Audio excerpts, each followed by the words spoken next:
Hey everybody, it's Loki Jen. I am on the set of the DIY Budget Grow Room number 3.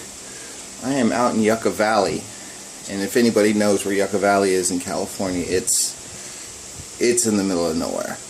But it does pose some opportunity. Now, last year I had helped these patients set up an aquaponics system, which they've been doing extremely well.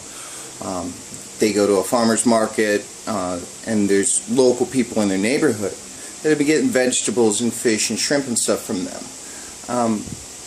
But they still need their medicine, and in Yucca Valley, there's not a lot of trees. There's yucca trees, but they look very different from any other kind of tree. So growing outdoors in the middle of nowhere might seem like a good idea unless someone can see that there's something out there when there's not supposed to be anything out there. And it brings unwanted guests. So this patient has chosen to go indoors.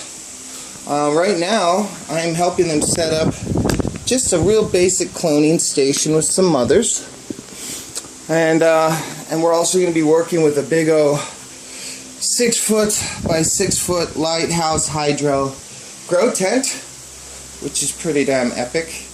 And I'll get into the details of all the other equipment that we're going to be using. And like always, after all these little snippets and you guys are really confused and you're wondering what I'm doing, I will put out the full DIY Budget Grow Room number 3, and hopefully that'll help clear up any confusion. If not, again, I'm always there.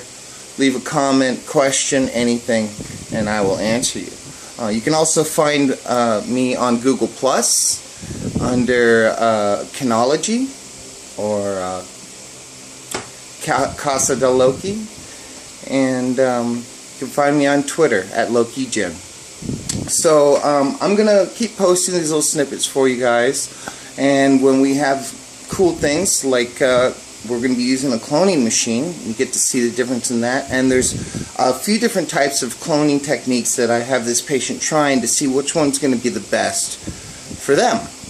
And it's a couple, so it's 2 patients, a husband and wife. So we're going to look into those later.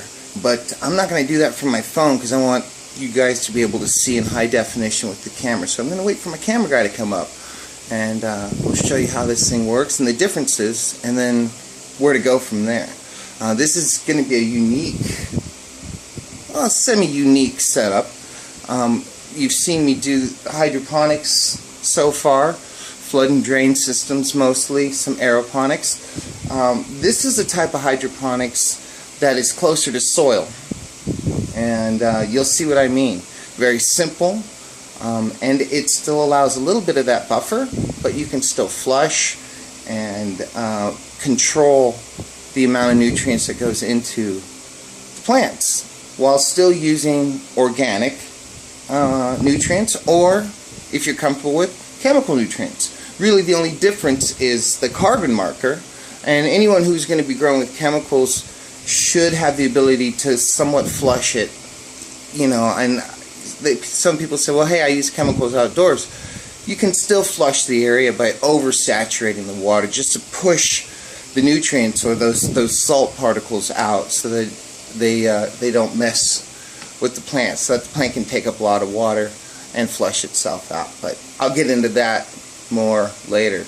This is just a quick snippet, and I better get to work because I got made a really nice macchiato, and they're making me breakfast, and really cool people. So Loki Jen bringing you a snippet on DIY Budget Grow Room number 3, some behind the scenes crap, and yeah, I look forward to hearing what you guys have to say.